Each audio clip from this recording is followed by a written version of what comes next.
sure you check out the description below, which has a list of all the tools, materials, alternative elements which could be used to swap out for this piece, as well as any other elements which could connect to it in some way.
So this design, as well as all of our designs, are made to be used in conjunction with the free safety handbook, which is available from the website.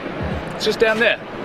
Hey, what did you think of the video? Please let us know down below in the comments.